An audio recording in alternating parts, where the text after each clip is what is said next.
सबको जय मसीह की। मैं जतिन बब्बर और आप देख रहे हैं मसीह परिवार चैनल। जैसे कि आप सब जानते हैं कि मैं इस चैनल पे प्रभु के अलग अलग दासों की वीडियोस डालता हूं, तो अगर आपको हमारा चैनल अच्छा लगता है तो आप इस चैनल को ज़्यादा से ज़्यादा सब्सक्राइब जरूर करें, ताकि आप प्रभु के वचन को सुन सके। वीडियोस को ज़्यादा से ज़्यादा शेयर करें ताकि जिन लोगों तक वचन नहीं पहुंचा उन तक भी वचन पहुंच सके। सबको जय मसीह की। एक बार मैं आपसे दोबारा कहूँगा कि इस चैनल को सब्सक्राइब जरूर करें और वीडियोस को ज़्यादा से ज़्यादा शेयर करें। जय मसीह की। वचन में बाइबल में लिखा है कि कलीसिया का जो जीवन है, चर्च का जो जीवन है, आपकी जो लाइफ है, अब आपकी नहीं, यीशु मसीह की जिंदगी है, क्योंकि आपके अंदर प्रभु रहता है। बोलो हालेलुया। आपका हाथ क्या करता है, आपके कान क्या करते हैं, आपका मन क्या कहता है, वो सब कुछ अब आपने परमेश्वर में होकर करना है, क्योंकि अब आप यीशु मसीह के लहू से खरीदे गए हो। यीशु मसीह ने आपका दाम दिया, आपका मूल्य दिया और आपको खरीद लिया। पहले आप शैतान के गुलाम थे, पाप के गुलाम थे, आपकी कॉन्शियंस मरी हुई थी। आप जो भी करते थे आपको पता नहीं था मैं सही कर रहा हूं गलत कर रहा हूं, लेकिन अब पवित्र आत्मा आपके अंदर आ गया है, इसलिए आपकी जिंदगी का एक एक इफेक्ट जो है वो आपके लिए आशीष बनने के लिए जा रहा है। बोलो आमीन। आपके अंदर परमेश्वर इन्फ्लुएंस लेकर आएगा, परमेश्वर आपके अंदर प्रभाव लेकर आएगा। एक बात बताता हूं मैं आपको, एक विश्वासी में और एक इन्फ्लुएंस बिलीवर में बड़ा फर्क होता है। एक विश्वासी सिर्फ विश्वासी होता है, बपतिस्मा लिया, चर्च आए, दैट्स इट। लेकिन एक इन्फ्लुएंस बिलीवर होता है जो परमेश्वर के आत्मा से भरा होता है, जिसकी जिंदगी से टेस्टमनीज, गवाहियां पैदा होती है। और आज परमेश्वर चाहता है कि आप सिर्फ बिलीवर ना बने, आप एक इन्फ्लुएंस से भरे हुए विश्वासी बने। बोलो आमीन। अगर आपने गरीबी से बाहर आना है, पाप से, शराब से बाहर आना है, अपने जनरेशन टू जनरेशन जो आपके पीछे श्राप लगे उनसे बाहर आना है, तो आपको सिर्फ चर्च नहीं आना है, आपको सिर्फ जस्ट टेम्परेरी ड्यूटी पूरी नहीं करना है, आपको एक एक चीज को सीखना है। देखो, आपने बपतिस्मा ले लिया, पवित्र आत्मा पा लिया, अभी आपने यीशु मसीह पर विश्वास किया, आपको उद्धार मिल गया, आपको मुक्ति मिल गई। अब आपको चर्च आने की क्या जरूरत है? ठीक है, ऑल राइट, डन। आपके लिए सब कुछ प्रभु यीशु मसीह ने कर दिया, चर्च आने की आपको जरूरत नहीं, अपने घर में बैठो जाकर। लेकिन चर्च परमेश्वर ने क्यों ठहराया? ताकि प्रतिदिन आप आने वाले समय की चीजों को जान सके और सीख सके। हर रोज, हर हफ्ते पवित्र आत्मा आपसे बात करे और होली स्पिरिट आपको बताए कि आपने अभी आगे अपने जीवन में कैसे बढ़ना है। बोलो हालेलुया। इसलिए चर्च ठहराया गया है। जब तक यीशु मसीह नहीं आ जाते, जब तक यीशु मसीह दोबारा आकाश के बादलों पर प्रकट नहीं हो जाते, हर बलीवर का चर्च आना जरूरी है, ताकि आप कहीं गुमराह ना हो जाएं, शैतान की झूठी बातों में ना फंस जाएं। इसलिए चर्च आने से आपका सबसे बड़ा फायदा, आप लोग आत्मा में जागते हैं। अपने पड़ोसी को बोलो, आत्मा में जागना है। और परमेश्वर का आत्मा कह रहा है, जब आप परमेश्वर में आ गए, अब आपका शरीर, आपके अंग, आपका मन प्रभु जानता है। पहले भी जानता था, लेकिन अब परमेश्वर आपके ज्यादा क्लोज है, क्योंकि पहले परमेश्वर बाहर रहकर जानता था, अब वो आपके अंदर आकर रहता है, अभी वो आपके इनसाइड है। कितने लोग महसूस करते कि यीशु मसीह आपके अंदर है? सब मैं हर वक्त महसूस करता हूं। जब मैं किसी के ऊपर प्रार्थना करता हूं, मैं महसूस करता हूं कि यीशु मेरे अंदर है। इसलिए याद रखो, आपका एक एक अंग, आपकी बॉडी बिलोंग्स टू जीसस। आपका शरीर अब शैतान की तरफ से नहीं, परमेश्वर के साथ बिलोंग करता है। शरा का, पाप का, शैतान का अब आपके ऊपर कोई अधिकार नहीं। आप अब परमेश्वर की संतान बन चुके हैं। जब आप प्रभु में नहीं थे, अब जो चाहते थे वो करते थे, लेकिन अब जो आत्मा कहता है आप वो करते हैं। बोलो हालेलुया। मेरे साथ एक वचन पढ़ो, मत्ती की अंजील उसका 6 अध्याय उसके 22 और 23 वचन को पढ़ेंगे। शरीर का दिया आंख है, इसलिए यदि तेरी आंख निर्मल हो तो तेरा सारा शरीर भी उजियाला होगा, परंतु यदि तेरी आंख बुरी हो तो तेरा सारा शरीर भी अंधियारा होगा।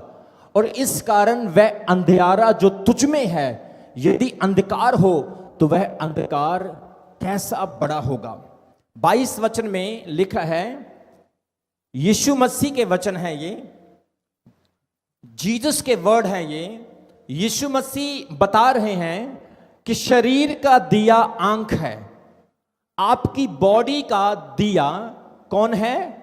अपने पड़ोसी को बोलो आंख। आपकी बॉडी की लैंप। अगर आप चाहते हो आपका शरीर उजियाला हो, आपकी जिंदगी में लाइट हो, तो आपको अपनी आंख का ध्यान रखना होगा।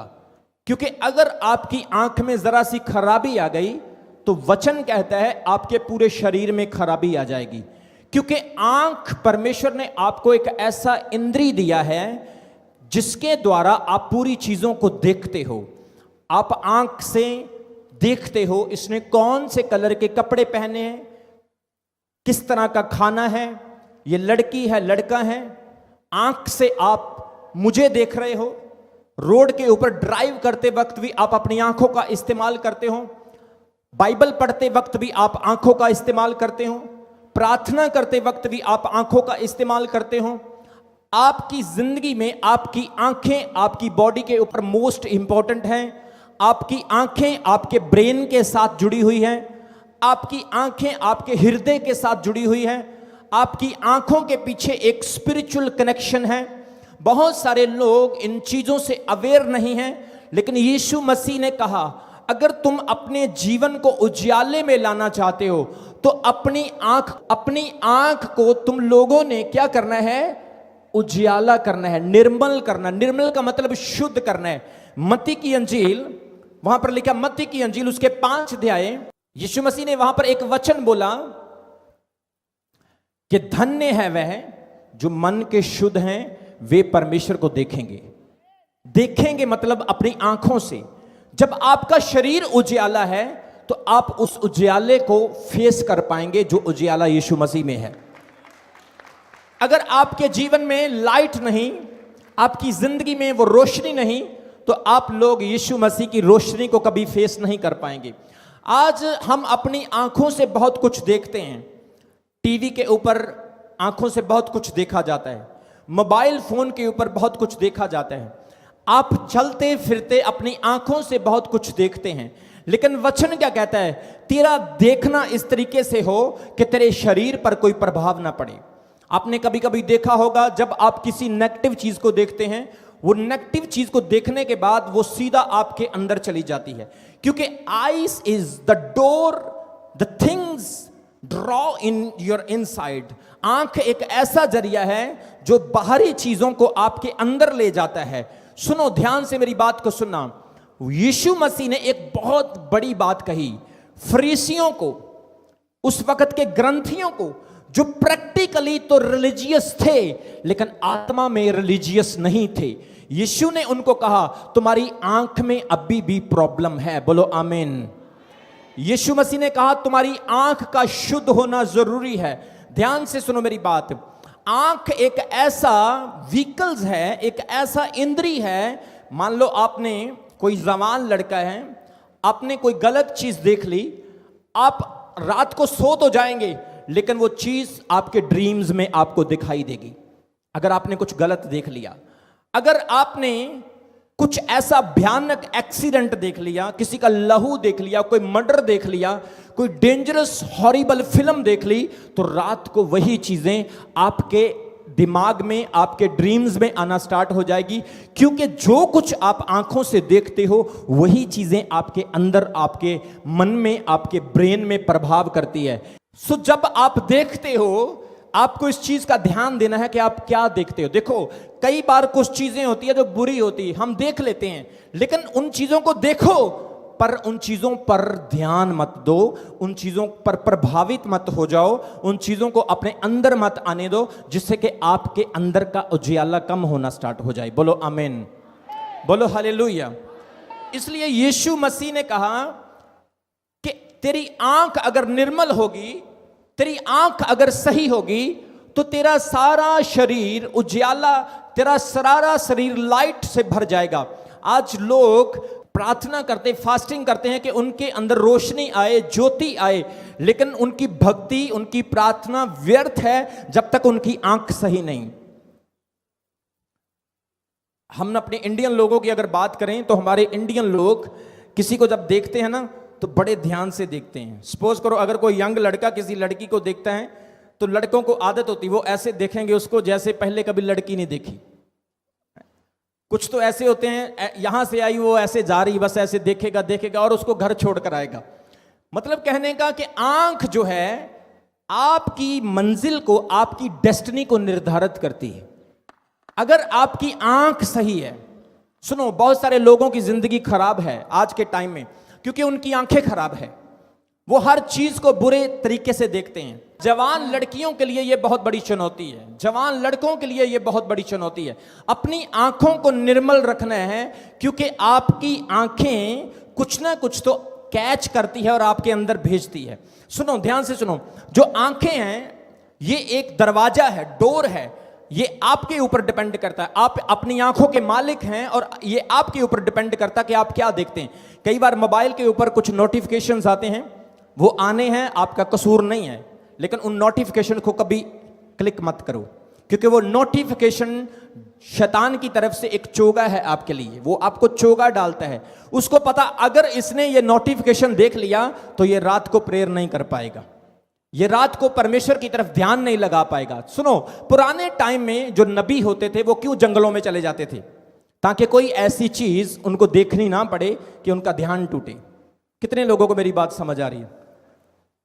पुराने टाइम में लोग अपना बच्चा, अपना घर छोड़कर जंगल में जाके प्रभु की आराधना करते थे, भक्ति करते थे ताकि उनका ध्यान भटके ना। लेकिन आज के टाइम में आपके लिए चैलेंज बड़ा है और यीशु मसीह ने पहले ही आपको बोल दिया, एक ही काम करो, आपकी आंख को निर्मल कर लो, अपनी आंख को सही कर लो, सब सही हो जाएगा। बोलो आमीन।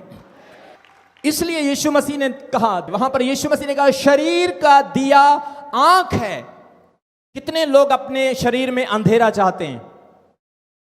कितने लोग अंधेरा चाहते हैं? कोई भी नहीं। कितने लोग उजियाला चाहते हैं? क्या 100 वाट का बल्ब लगाओगे? ट्यूब लगाओगे? कोई लाइट लगाओगे अपने अंदर? नहीं, ऑलरेडी लाइट लगी हुई है, लेकिन इस लाइट को आपने साफ रखना है। बाइबल ये कहता है, बोलो आमीन।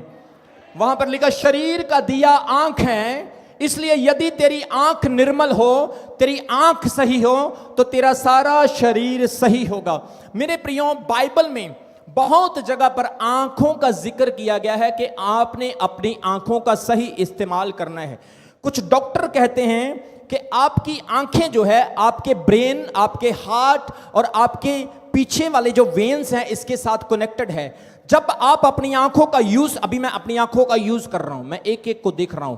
आपकी आंखें एक कैमरे की तरह है और आपका दिमाग, आपका मन एक हार्ड ड्राइव की तरह है।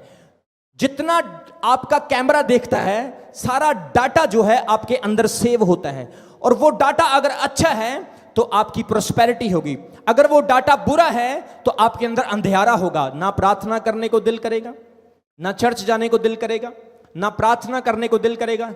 ये आया वो भी नेगेटिव, ये आया वो भी नेगेटिव, इसने बोला वो भी नेगेटिव, उसने बोला वो भी नेगेटिव, मैंने देखा वो भी नेगेटिव, मैंने सुना वो भी नेगेटिव, हर चीज नेगेटिव नेगेटिव नेगेटिव। चमत्कार ये तो ड्रामा है, मिरेकल ये तो तमाशा है, यीशु की गवाही ये तो पैसे देके खरीदी है, यीशु के चमत्कार ये तो झूठे हैं, ये तो वचन स्पीच है, ये तो भाषण है। क्योंकि नेगेटिविटी बहुत आ गई। कितने लोगों को मेरी बात समझ आ रही?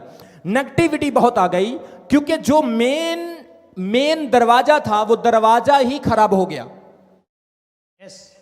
वो दरवाजा ही खराब हो गया। इसलिए बाइबल कहता है तुम्हारे डोर को सही करना है, और जब तुम देखोगे तो वो सब अच्छा हार्ड ड्राइव में जाना चाहिए।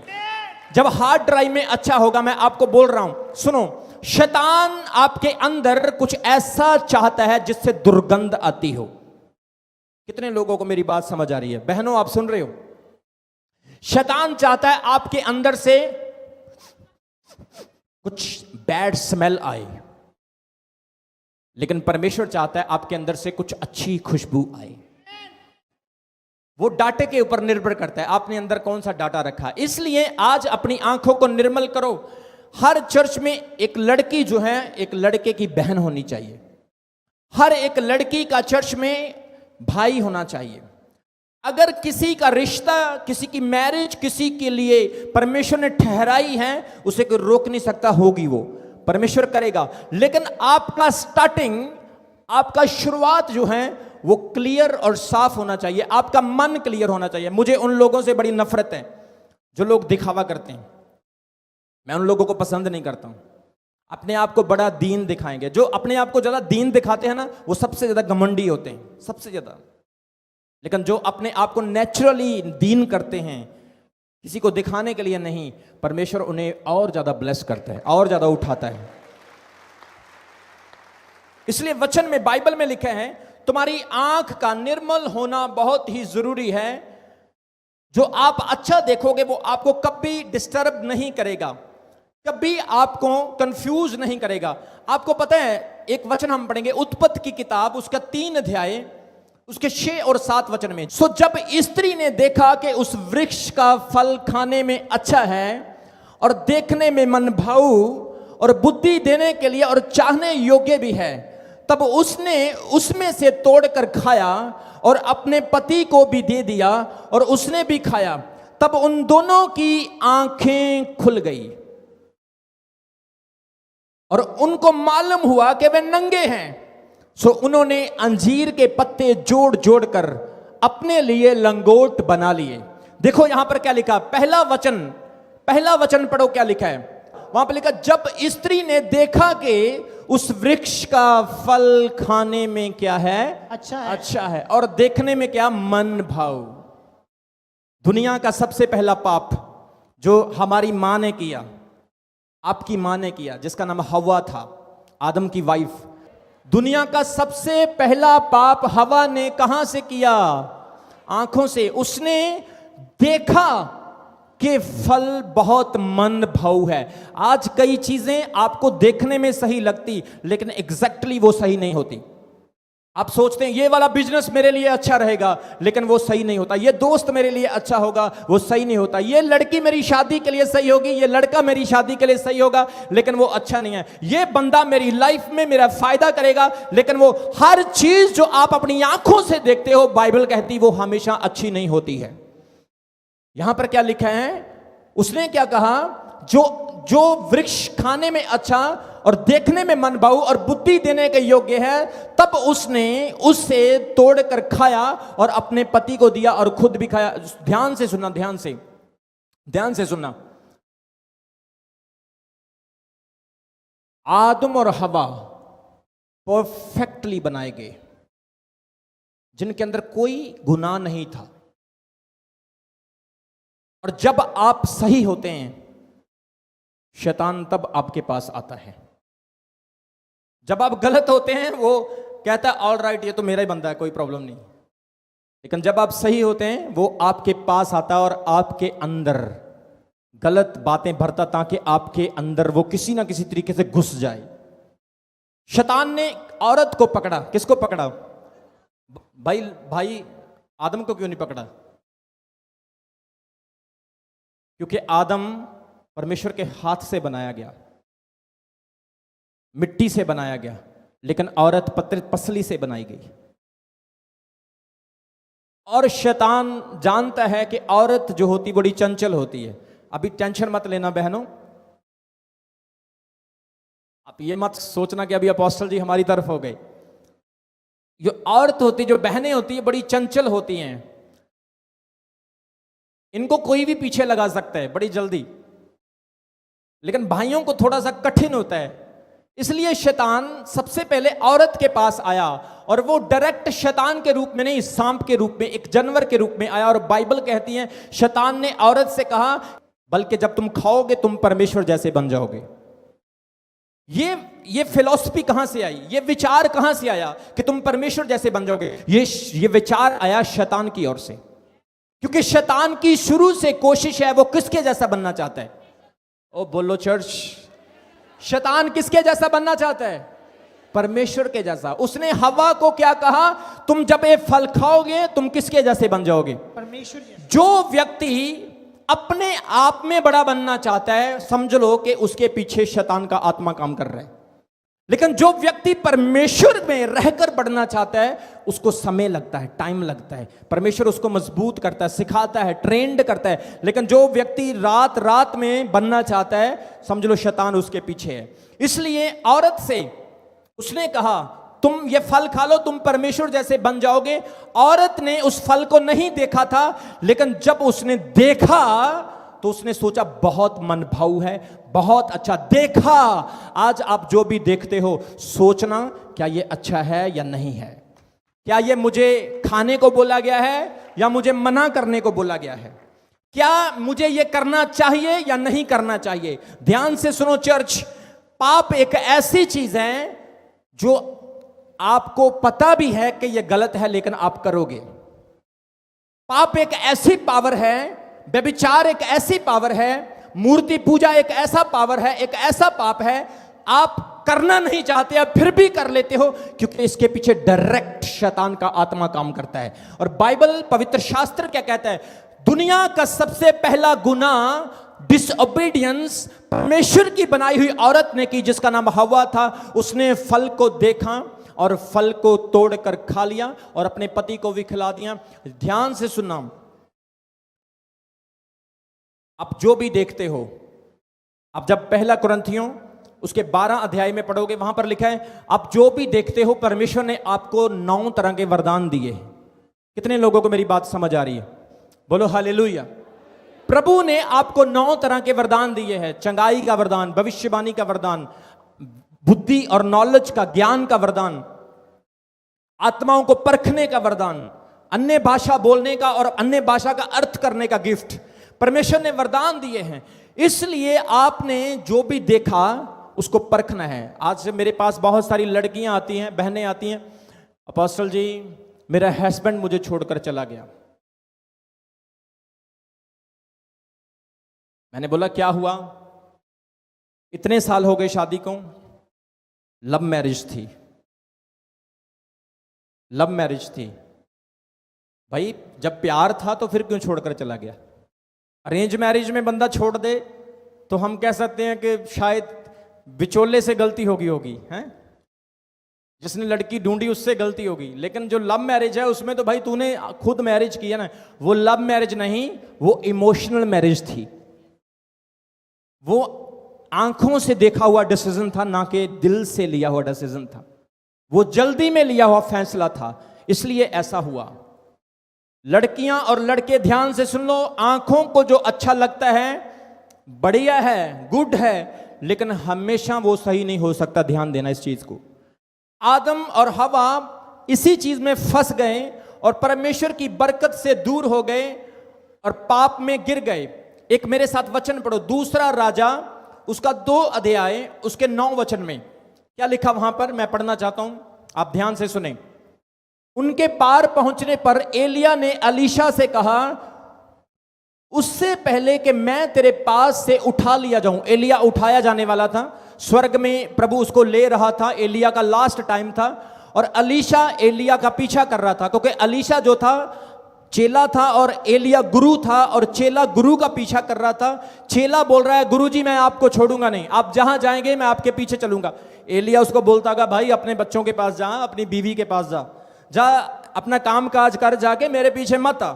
लेकिन वो बोला नहीं गुरुजी आप जहां जाओगे मैं तुम्हारे पीछे आऊंगा। बोलो हालेलुया, जोर से बोलो आमीन।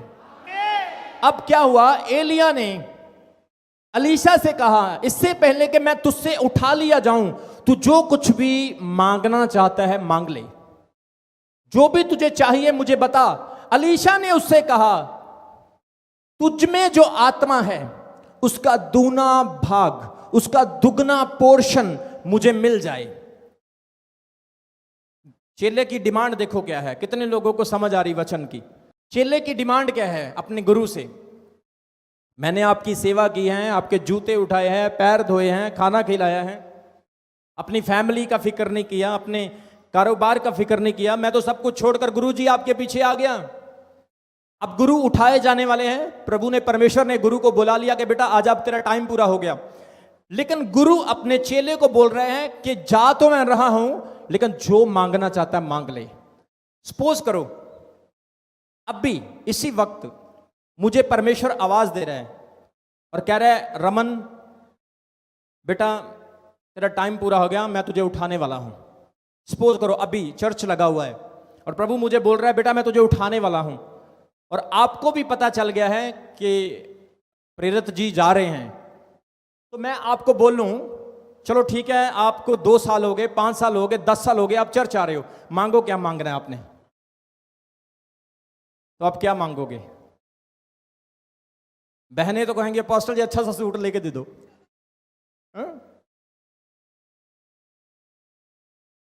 या कोई भाई बोलेगा पास्टर जी मर्सिडीज गाड़ी चाहिए।